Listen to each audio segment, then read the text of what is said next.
तो hello friends, कैसे हो आप सब। उम्मीद करता हूँ आप सब एकदम खैरियत से होंगे। तो स्वागत है आपका फिर से हमारे चैनल एग्री पाठशाला में। तो आज की वीडियो में आपके लिए लेकर आया हूँ बीएससी ऑनर्स एग्रीकल्चर के 4th सेमेस्टर का जो आज एग्ज़ाम हुआ था एग्रीकल्चरल माइक्रोबायोलॉजी का, उसकी मैं आज आपके लिए आंसर की लेकर आया हूँ, जिससे आप लोग चेक कर सकते हैं कि आप लोगों के कितने क्वेश्चन सही गए और कितने गलत। तो चलिए इस वीडियो की शुरुआत करते हैं। इसका पहला क्वेश्चन है, प्रोकैरियोट्स में आनुवंशिक पदार्थ है। तो प्रोकैरियोट्स में आनुवंशिक पदार्थ यानी जेनेटिक मटेरियल क्या होता है। तो क्वेश्चन नंबर 1 का आंसर होगा आपका ऑप्शन नंबर ए, एकल वृत्ताकार डीएनए यानी सिंगल सर्कुलर डीएनए। अगला क्वेश्चन ले लेते हैं। क्वेश्चन नंबर 2 है, द्विविभाजन यानी बाइनरी फ्यूजन द्वारा कोश का विभाजन सामान्यतः कहाँ होता है।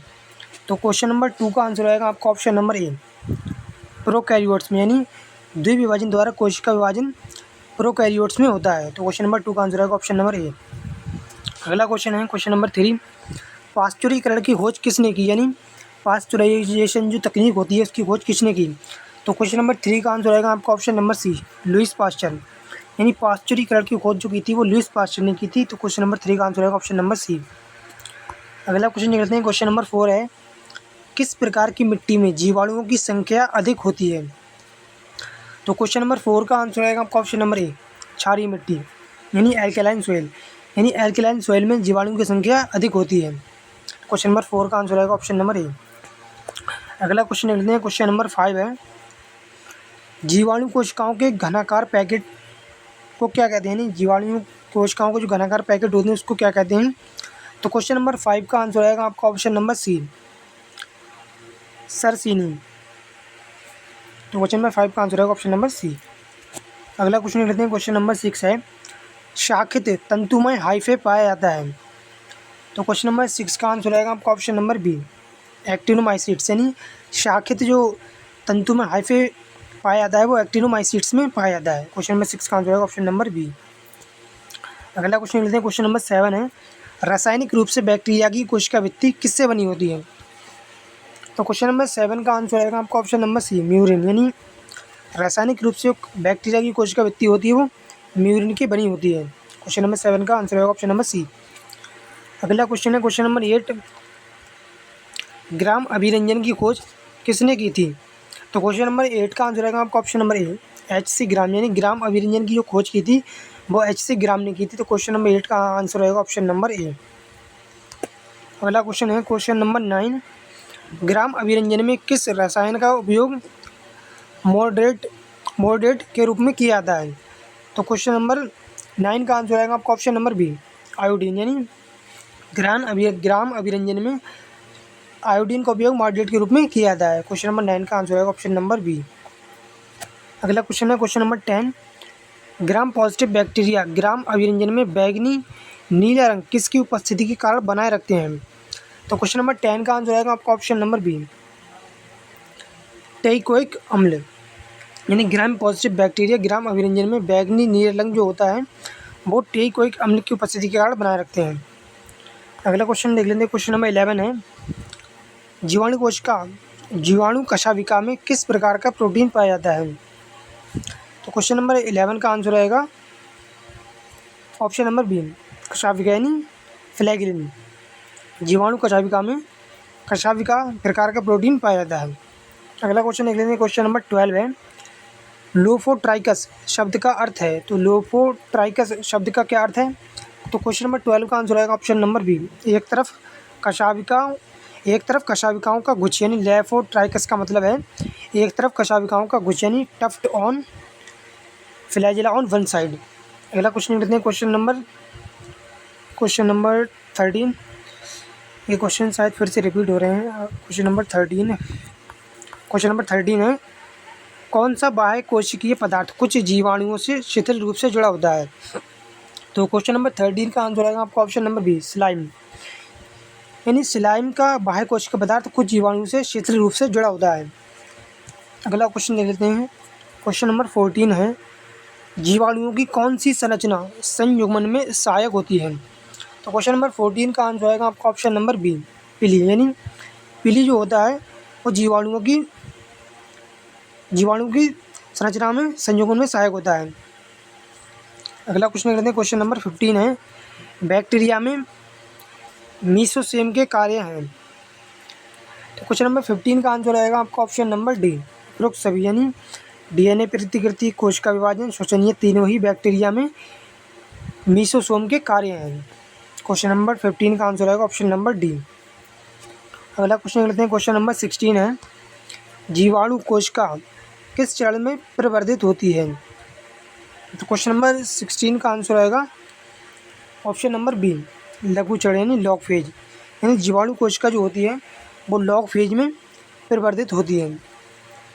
अगला क्वेश्चन लेते हैं, क्वेश्चन नंबर 17, जीवाणु अपने परिवेश से रासायनिक ऊर्जा प्राप्त करते हैं, इसे क्या कहते हैं?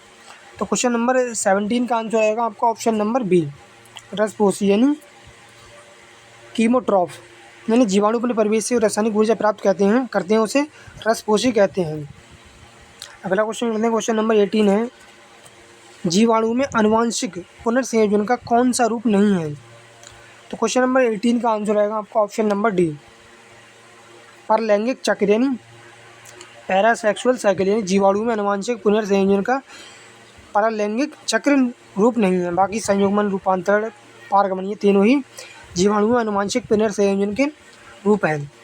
अगला क्वेश्चन लेते हैं, क्वेश्चन नंबर 19 है, जीवाणु में रूपांतरण की खोज किसने की? यानी जीवाणु में ट्रांसफॉर्मेशन की खोज किसने की थी? तो क्वेश्चन नंबर 19 का आंसर आएगा आपका ऑप्शन नंबर बी, ग्रिफिथ ने जीवाणु में रूपांतरण की खोज की थी। अगला क्वेश्चन लेते हैं, क्वेश्चन नंबर 20, निम्नलिखित में से किसे प्रावस्था माध्यम पुनर्संयोजन भी कहा जाता है? तो क्वेश्चन नंबर 20 का आंसर आएगा आपका ऑप्शन नंबर सी, पारगमन यानी ट्रांसडक्शन। यानी ट्रांसडक्शन को प्रावस्था मध्यस्थ पुनर्संयोजन भी कहा जाता है। अगला क्वेश्चन लेते हैं, क्वेश्चन नंबर 21 है, जीवाणु कोशिका के अंदर पाए जाने वाली अतिरिक्त गुणसूत्र डीएनए को क्या कहते हैं? तो क्वेश्चन नंबर 21 का आंसर आएगा ऑप्शन नंबर सी, प्लाज्मिड। यानी जीवाणु कोशिका के अंदर पाए जाने वाले अतिरिक्त गुणसूत्र डीएनए को प्लाज्मिड कहते हैं। अगला क्वेश्चन है, क्वेश्चन नंबर 22, एपिसोम युक्त जीवाणु कोशिकाओं को क्या कहते हैं? तो क्वेश्चन नंबर 22 का आंसर आएगा आपका ऑप्शन नंबर डी, उपरोक्त सभी यानी एफ कोशिकाएँ, एफ माइनस कोशिकाएँ, एफ प्लस कोशिकाएँ और HFR कोशिकाएँ। एपिसोम युक्त जीवाणु कोशिकाओं को, ये तीनों ही कोशिकाओं को एपिसोम युक्त जीवाणु कोशिकाएँ कहते हैं। अगला क्वेश्चन देख लेते हैं, क्वेश्चन नंबर 23 है, कौन सा साइनोबैक्टीरिया नहीं है? तो क्वेश्चन नंबर 23 का आंसर आएगा आपका ऑप्शन नंबर डी, क्लैडोस्पोरियम। यह एक साइनोबैक्टीरिया नहीं है, बाकी नोस्टॉक, जिसे एनावीना नोस्टॉक भी कहते हैं, प्लैक्टोनेमा, एनावीना, ये तीनों ही साइनोबैक्टीरिया हैं। अगला क्वेश्चन लेते हैं, क्वेश्चन नंबर 24 है, अधिकांश कवकों के लिए अनुकूल मृदा परिस्थितियाँ हैं। तो क्वेश्चन नंबर 24 का आंसर आएगा आपका ऑप्शन नंबर ए, अम्लीय मृदा इन एसिड सोइल। अधिकांश कवकों के लिए जो अनुकूल मृदा होती है वो अम्लीय मृदा होती है। अगला क्वेश्चन लेते हैं, क्वेश्चन नंबर 25 है, निम्नलिखित में से किस सूक्ष्मजीव में प्रकाश संश्लेषक वर्णक होते हैं?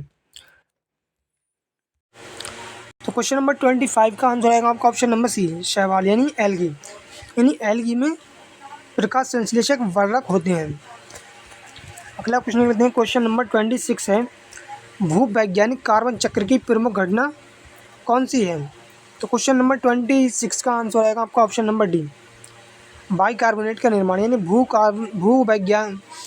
भूवैज्ञानिक कार्बन चक्र की बाइकार्बोनेट का निर्माण जो होता है वो प्रमुख घटना होती है। अगला क्वेश्चन लेते हैं, क्वेश्चन नंबर 27 है, सूक्ष्मजीव द्वारा फास्फोरस के स्थिरीकरण को क्या कहते हैं? तो क्वेश्चन नंबर 27 का आंसर आएगा आपका ऑप्शन नंबर ए, स्थिरीकरण यानी इमोबिलाइजेशन। यानी सूक्ष्मजीव द्वारा जब फास्फोरस का स्थिरीकरण होता है तो उस प्रक्रिया को हम स्थिरीकरण ही कहते हैं। तो अगला क्वेश्चन लेते हैं, क्वेश्चन नंबर 28 है, राइजोबियम द्वारा नाइट्रोजन स्थिरीकरण के लिए कौन सा एंजाइम उत्तरदायी है? तो क्वेश्चन नंबर 28 का आंसर आएगा आपका ऑप्शन नंबर सी, नाइट्रोजिनेज। यानी नाइट्रोजिनेज जो एंजाइम होता है वो राइजोबियम द्वारा नाइट्रोजन स्थिरीकरण के लिए उत्तरदायी एंजाइम है। अगला क्वेश्चन लेते हैं, क्वेश्चन नंबर 29 है, अमोनिया का ऑक्सीकरण किसकी सहायता से नाइट्रेट बनाता है? तो क्वेश्चन नंबर 29 का आंसर आएगा आपका ऑप्शन नंबर ए, नाइट्रोसोमोनास। एक जीवाणु होता है जो अमोनिया का ऑक्सीकरण करके नाइट्रेट में बदलता है। क्वेश्चन नंबर 29 का आंसर आएगा ऑप्शन नंबर ए। अगला क्वेश्चन लेते हैं, क्वेश्चन नंबर 30 है, सीमित ऑक्सीजन आपूर्ति की स्थिति में नाइट्रेट्स का वापस निष्क्रिय नाइट्रोजन में रूपांतरण कहलाता है? तो क्या कहलाता है? तो क्वेश्चन नंबर 30 का आंसर रहेगा आपका ऑप्शन नंबर सी, विनाइट्रीकरण यानी डिनाइट्रिफिकेशन। नाइट्रेट से वापस नाइट्रोजन के रूपांतरण को विनाइट्रीकरण यानी डिनाइट्रिफिकेशन कहते हैं। अगला क्वेश्चन लेते हैं, क्वेश्चन नंबर 31 है, कौन सा वंश नाइट्रोजन स्थिरीकरण के लिए सहजीवी संघ नहीं बनाता है? तो क्वेश्चन नंबर 31 का आंसर रहेगा आपका ऑप्शन नंबर डी, क्लॉस्ट्रीडियम। यह नाइट्रोजन स्थिरीकरण के लिए सहजीवी संघ नहीं बनाता है। बाकी राइजोबियम, फ्रैंकिया, एनाबिने, तीनों ही ऐसे जीवाणु हैं जो नाइट्रोजन स्थिरीकरण के लिए सहजीवी संघ बनाते हैं। अगला क्वेश्चन लेते हैं, क्वेश्चन नंबर 32 है, सहचार्य सहजीवी नाइट्रोजन स्थिरीकरण किसके द्वारा किया जाता है? तो क्वेश्चन नंबर 32 का आंसर रहेगा आपका ऑप्शन नंबर डी, एजोस्पिरिलियम। यानी सहचार्य सहजीवी नाइट्रोजन स्थिरीकरण जो होता है वो एजोस्पिरिलियम के द्वारा किया जाता है। अगला क्वेश्चन लेते हैं, क्वेश्चन नंबर 33 है, साइनोबैक्टीरियल नाइट्रोजन स्थिरीकरण किस फसल से संबंधित है? तो क्वेश्चन नंबर 33 का आंसर रहेगा आपका ऑप्शन नंबर डी, चावल। यानी धान की जो फसल होती है उसमें साइनोबैक्टीरियल नाइट्रोजन स्थिरीकरण फसल से संबंधित जो है वो चावल है। अगला क्वेश्चन लेते हैं, क्वेश्चन नंबर 34 है, एंडोफाइटिक बैक्टीरिया का उदाहरण कौन सा है? तो क्वेश्चन नंबर 34 का आंसर रहेगा आपका ऑप्शन नंबर ए, वर्क होल्ड्रिया। अगला क्वेश्चन लेते हैं, क्वेश्चन नंबर 35 है, फास्फोरस घुलनशील कवक वंश है। तो क्वेश्चन नंबर 35 का आंसर रहेगा आपका ऑप्शन नंबर ए, पेनिसिलियम। यानी पेनिसिलियम जो होता है वो फास्फोरस घुलनशील कवक का एक वंश है। अगला क्वेश्चन लेते हैं, क्वेश्चन नंबर 36 है, कुछ सूक्ष्मजीव जो घुलनशील फॉस्फेट के अवशोषण को बढ़ाते हैं उन्हें क्या कहते हैं? तो क्वेश्चन नंबर 36 का आंसर रहेगा आपका ऑप्शन नंबर बी, फॉस्फेट गतिशील पदार्थ। यानी फॉस्फेट मोबाइलाइजर। फॉस्फेट गतिशील जो पदार्थ होते हैं वो फॉस्फेट के अवशोषण को बढ़ाते हैं। अगला क्वेश्चन देख लेते हैं, क्वेश्चन नंबर 37 है, विभिन्न प्रकार के जीवाणु की वृद्धि और स्वास्थ्य को बढ़ावा दे सकते हैं जिन्हें कहा जाता है? यानी विभिन्न प्रकार के जीवाणु जो पौधों की वृद्धि और स्वास्थ्य को बढ़ावा दे सकते हैं उन्हें क्या कहते हैं? तो क्वेश्चन नंबर 37 का आंसर रहेगा, क्वेश्चन नंबर 37 का आंसर रहेगा आपका ऑप्शन नंबर ए, पीजीआर। तो अगला क्वेश्चन लेते हैं, क्वेश्चन नंबर 38 है, माइकोराइजल संबंध किससे संबंधित है? तो क्वेश्चन नंबर 38 का आंसर रहेगा आपका ऑप्शन नंबर सी, पादप जड़ों के साथ कवक। यानी fungi with plant roots. Mycorrhizal जो संबंध होता है वो पादप जड़ों के साथ कवक का संबंध होता है। अगला क्वेश्चन लेते हैं, क्वेश्चन नंबर 39 है, अर्बस्कुलर माइकोराइजल कवक किस पोषक तत्व के अपशोषण में सहायक होते हैं? तो क्वेश्चन नंबर 39 का आंसर रहेगा आपका ऑप्शन नंबर बी, फास्फोरस। यानी अर्बस्कुलर माइकोराइजल कवक जो पोषक तत्व होता है वो फास्फोरस के अपशोषण में सहायक होते हैं। अगला क्वेश्चन लेते हैं, क्वेश्चन नंबर 40 है, एक्टोमाइकोराइजल जड़ की विशेषता आमतौर पर निम्नलिखित की उपस्थिति से होती है। तो किसकी उपस्थिति से होती है? तो क्वेश्चन नंबर 40 का आंसर रहेगा आपका option number C, Hartig net. यानी हर्टिंग नेट की उपस्थिति से एक्टोमाइकोराइजल की जड़ की विशेषता होती है। अगला क्वेश्चन देख लेते हैं, क्वेश्चन नंबर 41 है, जब पौधों की जड़ों के अंदर कवक हाइफे विकसित होते हैं तो इस प्रकार के संयोजन को क्या कहते हैं?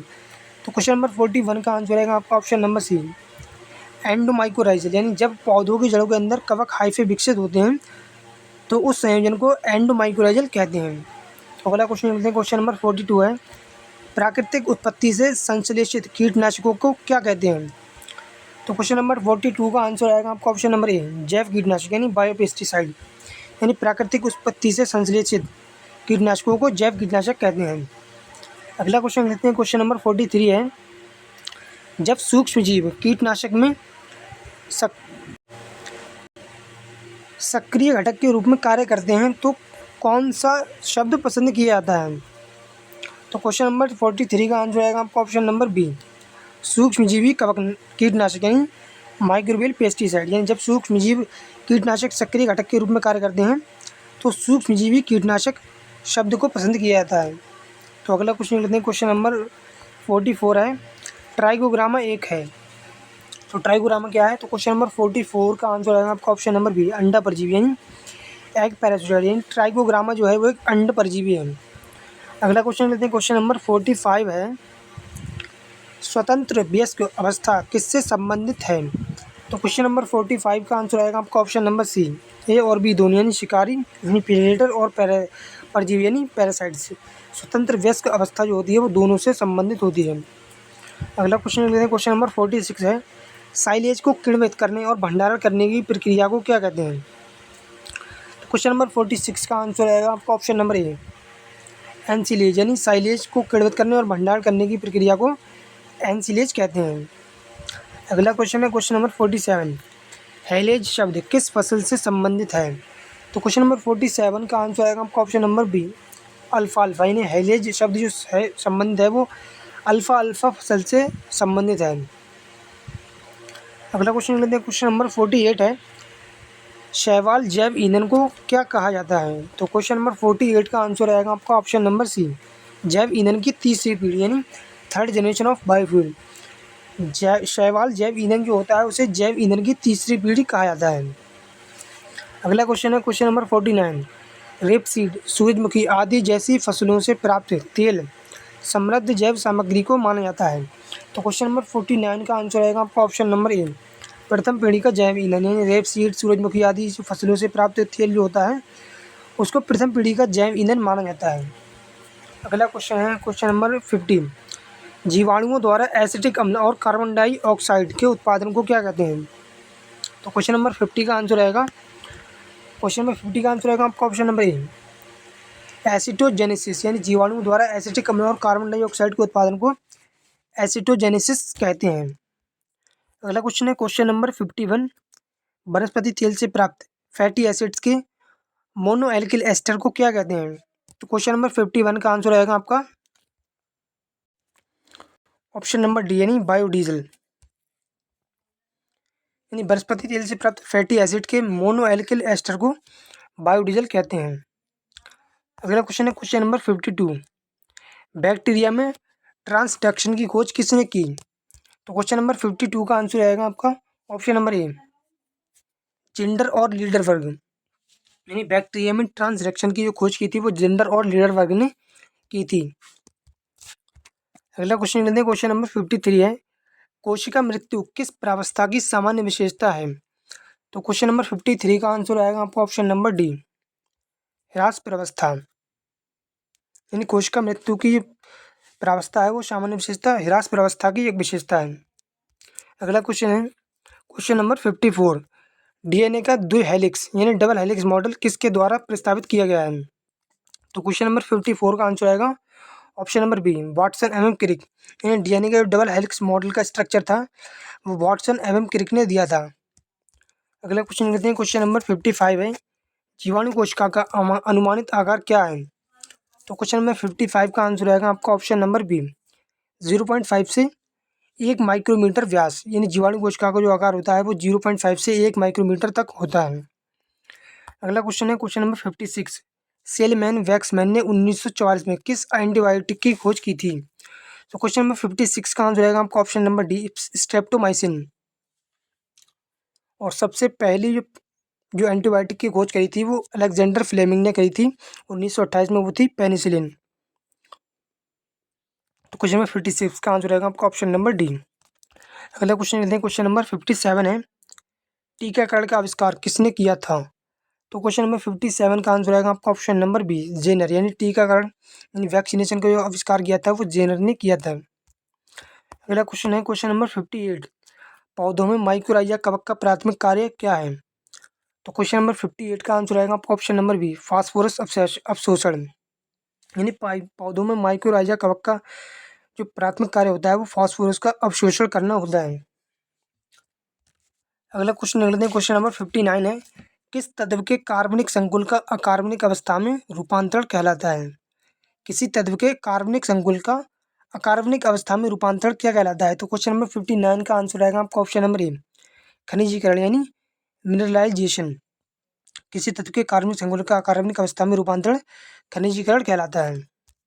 अगला क्वेश्चन देख लेते हैं, क्वेश्चन नंबर 60 है, कोशिका संपर्क के माध्यम से दाता से प्राप्तकर्ता जीवाणु में आनुवंशिक पदार्थ के स्थानांतरण को क्या कहते हैं? तो क्वेश्चन नंबर 60 का आंसर आएगा आपका ऑप्शन नंबर सी, संयुग्मन यानी कंजुगेशन यानी कोश का संपर्क में के माध्यम से दाता से प्राप्तकर्ता जीवाणु में अनुवांशिक पदार्थ के स्थानांतरण को संयुग्मन यानी कंजुगेशन कहते हैं। अगला क्वेश्चन लेते हैं, क्वेश्चन नंबर 61 है, जीवाणुओं में विषाणु के माध्यम से अनुवांशिक पदार्थ के स्थानांतरण को क्या कहते हैं? तो क्वेश्चन नंबर 61 का आंसर आएगा आपका ऑप्शन नंबर ए, पारगमन यानी ट्रांसडक्शन यानी जीवाणुओं में विषाणु के माध्यम से अनुवांशिक पदार्थ के स्थानांतरण को पारगमन कहते हैं। तो अगला क्वेश्चन लेते हैं, क्वेश्चन नंबर 62 है, साइनोबैक्टीरिया को और भी कहा जाता है यानी साइनोबैक्टीरिया को और क्या कहते हैं? तो क्वेश्चन नंबर 62 का आंसर आएगा आपका ऑप्शन नंबर ए, नील हरित शैवाल यानी ब्लू ग्रीन एल्गी।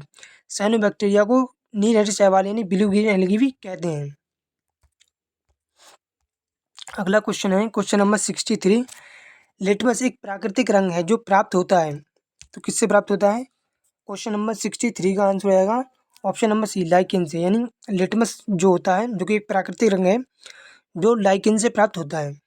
अगला क्वेश्चन लेते हैं, क्वेश्चन नंबर 64 है, निम्नलिखित में से कौन पौधों द्वारा मिट्टी से फास्फोरस के अवशोषण में मदद करता है? तो क्वेश्चन नंबर 64 का आंसर आएगा आपका ऑप्शन नंबर डी, ग्लोमस यानी ग्लोमस जो होता है वो पौधों द्वारा मिट्टी से फास्फोरस के अवशोषण में मदद करता है। अगला क्वेश्चन लेते हैं, क्वेश्चन नंबर 65 है, फलियों की जड़ की गांठों में एक गुलाबी रंग द्रव्य होता है जिसमें ऑक्सीजन के प्रति उच्च आकर्षण होता है, तो क्या होता है? तो क्वेश्चन नंबर 65 का आंसर आएगा आपका option number B, leg haemoglobin. अगला क्वेश्चन लेते हैं, क्वेश्चन नंबर 66 है, पौधे नाइट्रोजन को किस रूप में अवशोषित करते हैं? तो क्वेश्चन नंबर 66 का आंसर आएगा आपका ऑप्शन नंबर डी, सभी यानी पौधे नाइट्रोजन को अमोनिया के रूप में भी अवशोषित करते हैं, नाइट्राइट के रूप में भी और नाइट्रेट के रूप में भी, यानी तीनों रूपों में ही पौधे नाइट्रोजन को अवशोषित करते हैं। तो क्वेश्चन नंबर 66 का आंसर आएगा आपका ऑप्शन नंबर डी, उपरोक्त सभी। अगला क्वेश्चन लेते हैं, क्वेश्चन नंबर 67 है, नाइट्रेट्स का नाइट्रोजन में रूपांतरण क्या कहलाता है? तो क्वेश्चन नंबर 67 का आंसर आएगा आपका ऑप्शन नंबर डी, फिनाइट्रीकरण यानी जब नाइट्रेट से दोबारा नाइट्रोजन बनती है फिर से, तो उस प्रक्रिया को डीनाइट्रिफिकेशन यानी फिनाइट्रीकरण कहते हैं। अगला क्वेश्चन है, क्वेश्चन नंबर 68, जीव मंडल में नाइट्रोजन का मुख्य भंडार है, तो क्वेश्चन नंबर 68 का आंसर आएगा आपका ऑप्शन नंबर डी, वायुमंडल यानी एटमोस्फेयर। जीव मंडल में नाइट्रोजन का मुख्य भंडार है वो वायुमंडल है। अगला क्वेश्चन देख लेते हैं, क्वेश्चन नंबर 69 है, कार्बन चक्र में पौधों के लिए कार्बन का स्रोत है, तो क्वेश्चन नंबर 69 का आंसर आएगा आपका ऑप्शन नंबर सी, वायुमंडलीय कार्बन डाइऑक्साइड यानी कार्बन चक्र में पौधों के लिए कार्बन का स्रोत होता है वो वायुमंडलीय कार्बन डाइऑक्साइड होती है।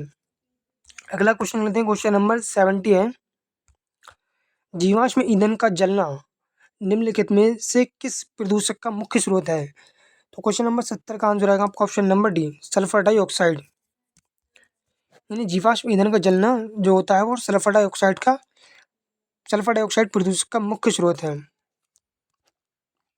अगला क्वेश्चन लेते हैं, क्वेश्चन नंबर 71 है, पेप्टिडोग्लाइकन परत किस में अधिक मात्रा में मौजूद होती है? तो क्वेश्चन नंबर 71 का आंसर आएगा आपका option number A, gram positive bacteria यानी पेप्टिडोग्लाइकन की जो परत होती है वो ग्राम पॉजिटिव बैक्टीरिया में अधिक मात्रा में मौजूद होती है। तो अगला क्वेश्चन है, question number 72, gram negative bacteria किसकी उपस्थिति के कारण एंटीबायोटिक दवाओं के प्रति अधिक प्रतिरोधी होते हैं? तो क्वेश्चन नंबर 72 का आंसर आएगा ऑप्शन नंबर बी, बाहरी लिपोपॉलीसैकेराइड परत, इसी के कारण एंटीबायोटिक दवाओं के प्रति अधिक प्रतिरोधी होते हैं, तो ग्राम नेगेटिव बैक्टीरिया होते हैं। अगला क्वेश्चन लेते हैं, क्वेश्चन नंबर 73 है, निम्नलिखित में से कौन सा विटामिन बी का समृद्ध स्रोत है? तो क्वेश्चन नंबर 73 का आंसर आएगा option number B, yeast extract यानी ईस्ट एक्सट्रैक्ट जो होता है वो विटामिन बी समृद्ध का मुख्य स्रोत है। अगला क्वेश्चन लेते हैं, क्वेश्चन नंबर 74 है, अजोला एक है, तो अजोला एक क्या है? क्वेश्चन नंबर 74 का आंसर आएगा option number D, fern. Azolla जो है वो एक फर्न है। अगला क्वेश्चन लेते हैं, क्वेश्चन नंबर 75 है, एफ्लाटॉक्सिन एक माइकोटॉक्सिन है जो उत्पन्न होता है, तो किससे उत्पन्न होता है? तो क्वेश्चन नंबर 75 का आंसर आएगा आपका ऑप्शन नंबर डी, एस्परजिलस फ्लेवस यानी एफ्लाटॉक्सिन जो एक माइकोटॉक्सिन है जो एस्परजिलस फ्लेवस के द्वारा उत्पन्न होता है। क्वेश्चन नंबर 75 का आंसर आएगा ऑप्शन नंबर डी। तो फ्रेंड्स आज की वीडियो में मैंने आपको बीएससी ऑनर्स एग्रीकल्चर की 4th सेमेस्टर का जो आज एग्ज़ाम था एग्रीकल्चरल माइक्रोबायोलॉजी 2025 का उसकी मैंने आज आपको आंसर की सॉल्व करवाई। तो आप लोग कमेंट्स बॉक्स में ज़रूर बताइएगा आप लोग के कितने क्वेश्चन सही गए और आप लोगों का कितना स्कोर रहा। तो अगर आपकी वीडियो पसंद आई हो तो इसको लाइक करना, कमेंट्स करना और चैनल को सब्सक्राइब करना। और किसी भी क्वेश्चन में अगर आपको डाउट लग रहा हो तो आप लोग कमेंट बॉक्स में ज़रूर बताइएगा।